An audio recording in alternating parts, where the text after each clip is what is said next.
तो ये अप्रैल का महीना हमेशा की तरह ही मेरे लिए प्रॉफिटेबल रहा, जहाँ लास्ट ईयर के अप्रैल में मैंने 50 सब्सक्राइबर्स क्रॉस किए थे और इस बार 100। तो thank you to you all. लेकिन इस बार अप्रैल में सिर्फ यही नहीं हुआ है, बल्कि लाखों मूवीज़ के ट्रेलर्स भी आए हैं और सभी तोड़फाड़ थे। लेकिन अगर मुझसे कोई पूछता है सच बताने के लिए कि आखिरकार कौन सा ट्रेलर मुझे सबसे ज़्यादा बढ़िया लगा था, तो वो ट्रांसफॉर्मर्स का ही राइज ऑफ द बीस्ट का ट्रेलर था। हाँ, मैं भी ट्रांसफॉर्मर्स का फ़ैन हूँ। टीजर मुझे बहुत अच्छा लगा था, लेकिन ट्रेलर भाई कमाल का था। So hey guys, welcome back to the video of my channel. And आज की वीडियो में हम लोग राइज ऑफ द बीस्ट के ट्रेलर का ब्रेकडाउन करने वाले हैं। तो चलिए शुरू करते हैं।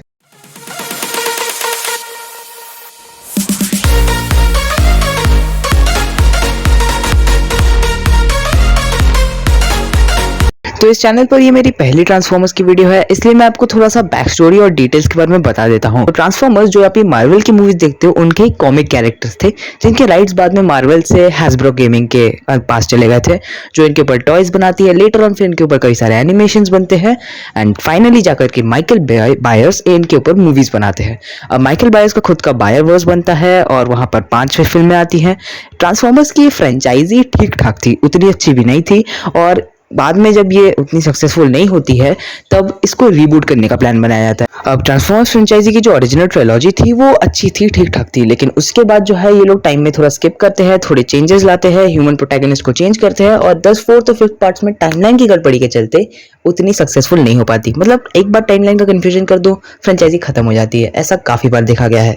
इसके बाद ट्रांसफॉर्मर्स को बम्बलबी की फिल्म से रिबूट किया जाता है। अब बम्बलबी के बाद जो ट्रांसफॉर्मर्स की नई फ्रेंचाइजी शुरू होने वाली है, इस फ्रेंचाइजी के अंदर जो कहानियां में दिखाई जाएगी काफी ज्यादा कार्टून से रिलेटेड होने वाली है, जो कि हम फैंस के लिए बहुत बहुत बहुत ज्यादा अच्छी खबर है। मतलब भाई मैं कार्टून्स का बड़ा फैन था और अगर ये हुआ तो भाई मजा आ जाएगा।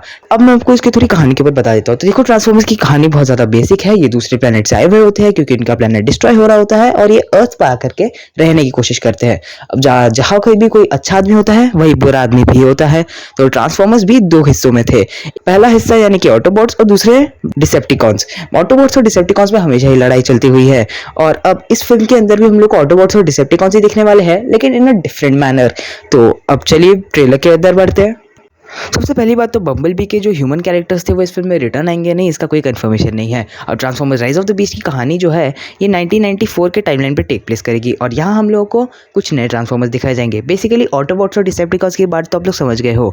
तो इस फिल्म के अंदर हम लोग को ऑटोबॉट्स और डिसेप्टिकॉन्स के वंशज दिखाए जाएंगे। जहाँ ऑटोबॉट्स के वंशज हुए मैक्सिमल्स, ये वो लोग हैं जो कि बेसिकली रोबोट्स फॉर्म में तो होते ही है, लेकिन उससे ये लोग बीस्ट मोड में आ जाते हैं। मतलब ये कोई जानवर बदल में जाते हैं। जैसे कि नॉर्मल ऑटोबॉट जो है वो एनिमल्स में बदलते हैं, तो ये जानवरों में बदलते हैं।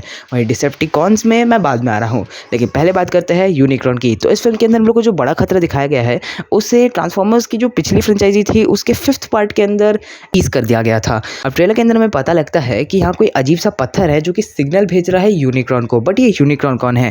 तो यूनिक्रॉन बेसिकली ट्रांसफॉर्मर्स में गैलेक्टस है।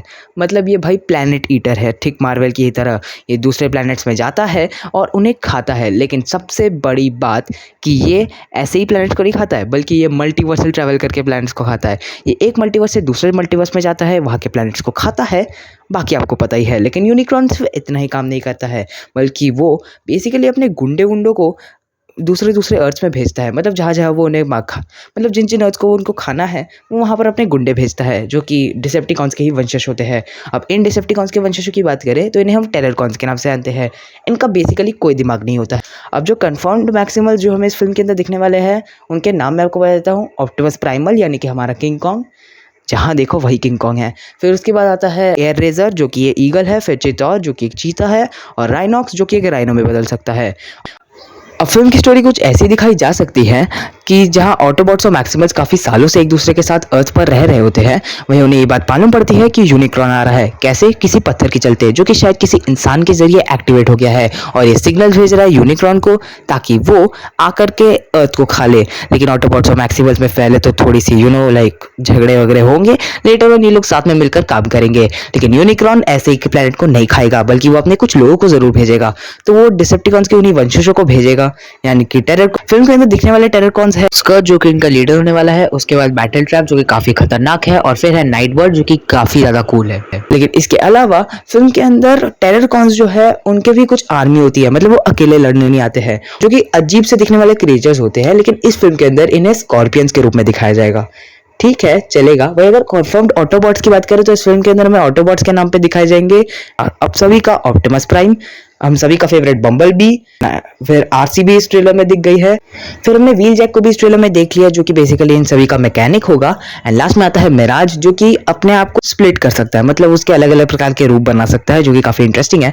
अब मिराज भैया जो है वो गलती से किसी ह्यूमन को यहाँ पर ऑटोबॉट्स के सामने ला देंगे और फिर घड़ी पर और फिर थोड़ी गड़बड़ी हो जाएगी, यू नो दैट। सो मोटा मोटी कहानी मुझे जितना तक लग रही है, ये सारे ट्रांसफॉर्मर्स मैक्सिमल्स के साथ मिल करके लड़ेंगे इन टेररकॉन्स के साथ और यूनिक्रॉन को आने से रोकेंगे। लेकिन यूनिक्रॉन आ जाएगा, लेकिन वो लोग उसे भगा देंगे और फिर यूनिक्रॉन बाद में आएगा, क्योंकि देखो यूनिक्रॉन एक बहुत ही बड़ा खतरा है, तो उसको अभी फर्स्ट पहली फिल्म में खत्म कर देना डज नॉट मेक सेंस। और हाँ, इसके अलावा एक और चीज भी मैं आपको बता देना चाहूंगा कि ट्रेलर के अंदर हम लोगों को एंड में, मतलब एंड में जो है अपना जो ह्यूमन प्रोटैगनिस्ट है जिसका नाम नोआ डियाज, उसे हम लोग देखते हैं कि मिराज एक सॉर्ट ऑफ चीज देता है। अब ये चीज बेसिकली उस एक वेपन या आर्मर की तरह आपको दिख रही होगी, कॉमिक्स के अंदर भी एग्जिस्ट करती है, जिसका नाम है एक्सोसूट।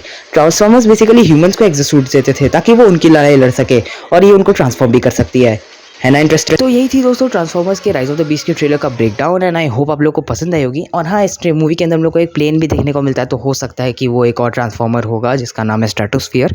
बाय द वे, आप लोगों को ये वीडियो कैसी लगी कमेंट्स में ज़रूर बताना।